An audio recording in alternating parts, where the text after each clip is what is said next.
yaqbalullahu ta'ala sholatan bila wudu'in. La yaqbalullah, Allah tidak akan menerima sholatnya seseorang bila wudu'in, karena tidak wudu. Wala sodakotan, dan tidak menerima sodakoh minal harami, dari harta yang haram. Ini sebuah perumpamaan, dan ini masih dalam satu bab, masih dalam bab tentang harta haram ya. Sodakoh dengan menggunakan barang haram itu sama tertolaknya, sama aja sholat dengan tanpa wudhu. Tangan turut jenggelek langsung sholat Allahu Akbar. Kelingan wudhunya paling rakaat pertama. Ya Allah tidak menerima itu. Di sini ada kata-kata sodakoh ya. Di dalam Al-Quran itu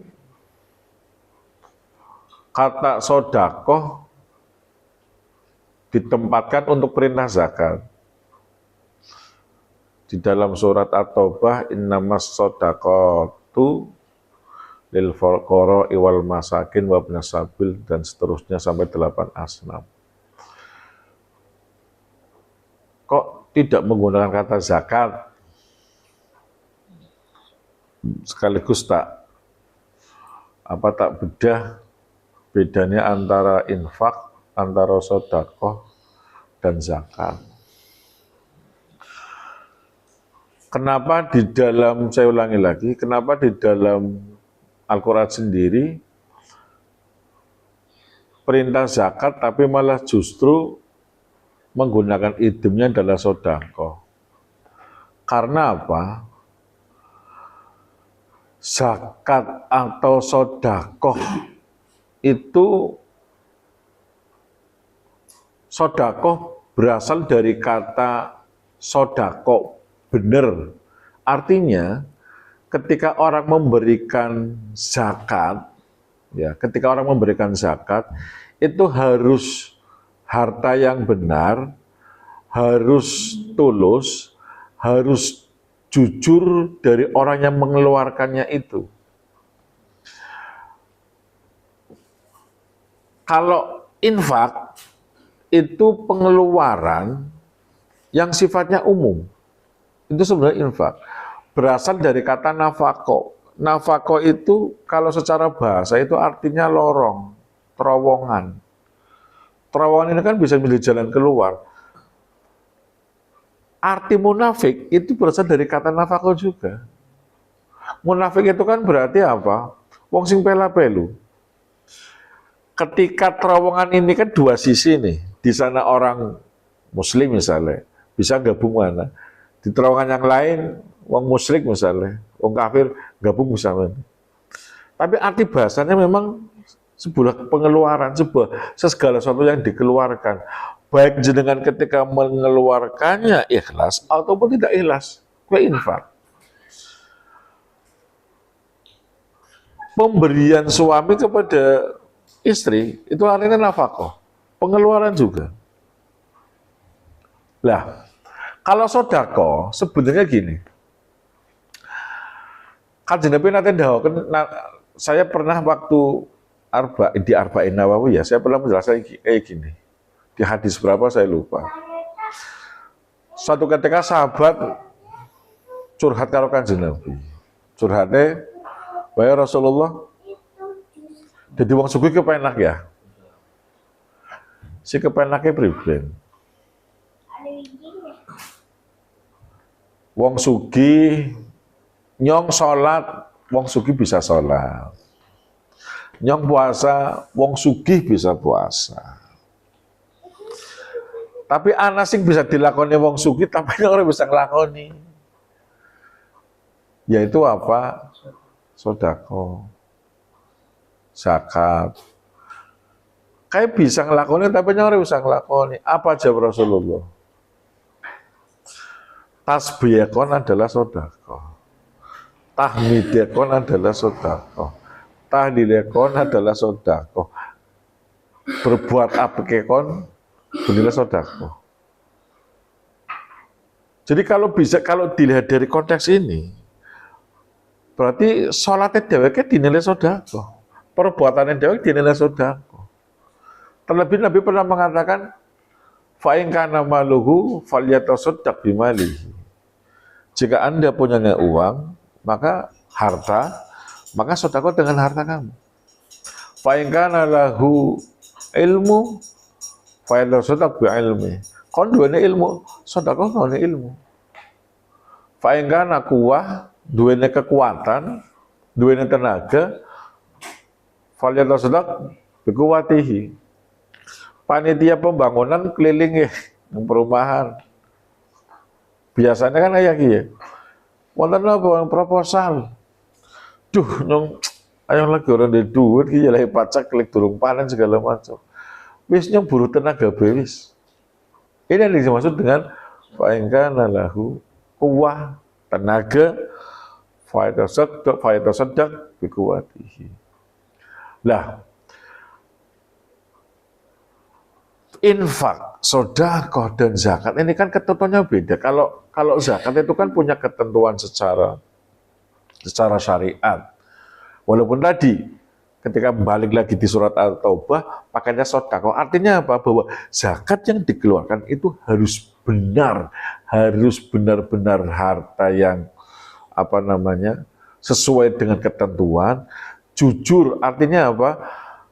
Kadang kan orang jujur sehingga akhirnya orang zakat, maksudnya seperti itu. Padahal ketentuannya jelas. Ketika kita sudah punya 1 khol, ketika kita sudah punya harta dimiliki selama setahun, sudah punya batas nisab, maka kita harus tetap zakat. Kalau sedekah itu dengan konteks tadi, apapun sebenarnya bisa dinilai sedekah.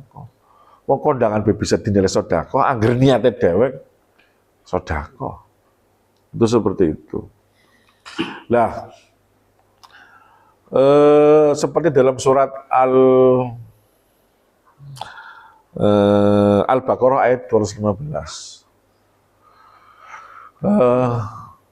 Ketika sahabat ditanya, wa yas'alunaka madza yunfikun. Sahabat tanya, wahai Rasulullah, apa yang harus saya infakkan? Kemudian Nabi menjawab, kul ma anfaqtum min khairin falil walidaini wal aqrabin. Wahai Muhammad, katakanlah pada umatmu, ya, infakkanlah kepada kedua orang tua dan kepada kerabat dan seterusnya. Itu artinya apa? Ketika kita memberikan infak pun min khairin, dari sesuatu yang baik secara barangnya, baik secara penyerahannya, ataupun baik konteksnya. Misal, Mas Praske juragan tahu, jebulin dinain tahu maning. Kan jeruk makan jeruk. Wong bakul tahu, juragan tahu, dinain tahu misal. Wong ngain mengeluarkan sesuatu kudune khairan itu tadi. Khairan itu mencakup 3 hal tadi. Barangnya ya apik, terus konteks dinain ke siapa ke? Juragan pisang, ngain pisang misalnya, ngain sing liyane. Terus yang ketiga, memberikan itu diserahkan sebenarnya. Makanya kalau panjenengan idealnya kayak kurban, kayak zakat, paling apik memang dipasrahkan, diserahkan, diberikan. Angger nyong dhewek nyong durung sanggup karena butuh tenaga akeh. Akhirnya nganggone kupon. Asline ora ikram, asline ora ikram. Walaupun ora apa-apa, cuman kurang memuliakan. Kadang kan nuwun sewu wong juta iki kadang isin-isine. Putih-putih pengaji, panjuku daging kurban, saleh. Tapi yang ngedingin kan ikram itu. Nyoh bu, nyoh. Cuma memang butuh tenaga ekstra. Tapi itu yang lebih baik itu seperti itu. Nah, di sini sedekah yang berasal dari harta yang haram itu tertolak. Ya Ali, wahai Ali, la yazalul mu'minu fi ziyadatin fi dinihi. Seorang mukmin itu akan bertambah agamanya malam yakulil haram, selama dia tidak memakan barang yang haram. Jadi wong sing mukmin dan menjaga hal-hal yang dimakannya dari perkara sing haram, maka bertambah agamanya, secara otomatis keimanannya bertambah.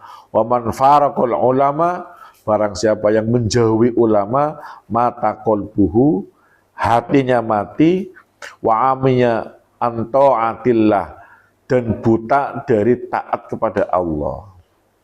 Di sini ada beberapa hal yang ingin saya pertegas. Man wa man faraqul ulama. Siapakah ulama itu? Apakah sing manjing nang MUI, Majelis Ulama Indonesia? Apakah sing paling lawas nang Arab? Apa sing bisa bahasa Arab? Ya kan? Angger ada sing lawas bahasa angger kanda sing lawas paling lawas nang Arab. Onta ya luwih suwe, ya kan? Angger sing pinter bahasa Arab, TKI luwih pinter, ya kan? Satu-satunya ayat Quran, ya, salah satu ayat Quran yang menjelaskan tentang indikatornya ulama adalah innama yasha min ibadihil ulama. Innama yashallahu min ibadihil ulama. Salah satunya adalah itu. Adalah apa? Orang yang takut dengan Allah. Wong sing wedi karo Gusti Allah berarti apa? Ya karena dirinya merasa diawasi terus sama Allah. Ada perasaan muraqibun, hari korib ke pelek, tapi hari muraqibun ke merasa kayak diawasi. Kayak panjenengan misalnya nyambut gawe, CCTV ini 10 saruangan, orang bisa berkutik, aduh mana apa ya panleh-leh, CCTV 10 lagi, muraqibun itu merasa bahwa yang dalam hatinya itu selalu diawasi karo Gusti Allah, sehingga apa? Dia nggak bisa berpaling dari selain Allah. Nah itu tadi ulama.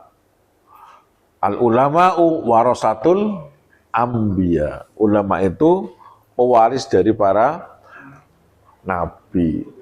Nah, hadis kiye iki lagi rame ke jam-jam ini, polemik ba'alawi iki lagi rame. Agar jangan saya mengikuti ya. Al ulama warasatul anbiya, bahwa ulama adalah pewaris para nabi. Itu Habib tapi ulama. Kira mengerti roasting, polemik Pak Arif, polemik nasab. Bahwa ulama adalah pewaris para nabi secara keilmuannya. Lah, tapi kok kemudian angger apakah wong sing dakwah disebut ulama, apa wong sing anggar ngejak-ngejak disebut ulama? Itu sebenarnya ada terminologinya sendiri sebenarnya. Ada mubaleh, ada dai, ada kiai. Kiai macam-macam maksudnya. Anak kiai sembur, anak kiai bubur, anak kiai gentong. Alpandani. Mubalik itu apa sih? Menyampaikan. Jadi misalnya ngene,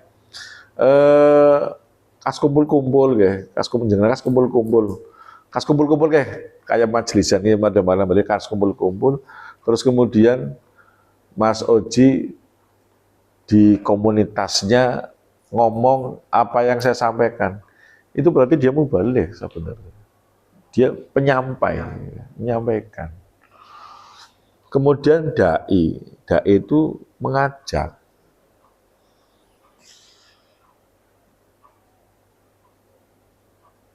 Ngajak barang sing apik. Kowe dai selevel lebih naik lagi berarti mengajak. Lah, angger bangsa mubalik, angger bangsa dai, asli takomi hukum fikih. Karena apa? Levelnya ketika bertanya pada satu hukum fikih, aslinya nang kiai atau ulama itu tadi.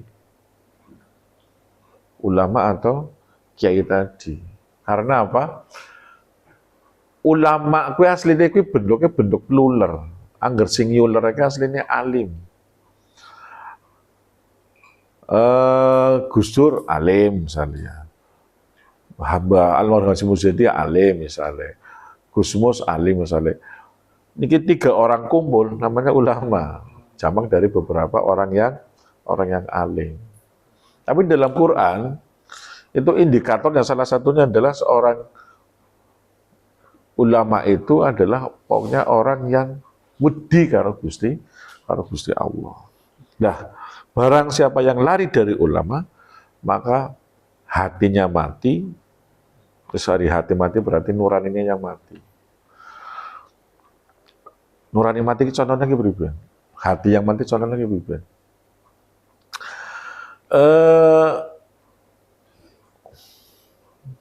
Mata tak paham, akal paham bahwa ngeslot ora oleh misalnya ya. Terus ngerti wis paham bahwa ngeslot ki perkara haram. Tapi dilakukan terus walaupun dia tahu. Nah itu tadi salah satu dari indikasi hati yang mati itu seperti itu. Walaupun dia tahu ya karena wis mati. Wa man faraqul ulama mata qalbuhu. Jauh dari ulama hatinya mati.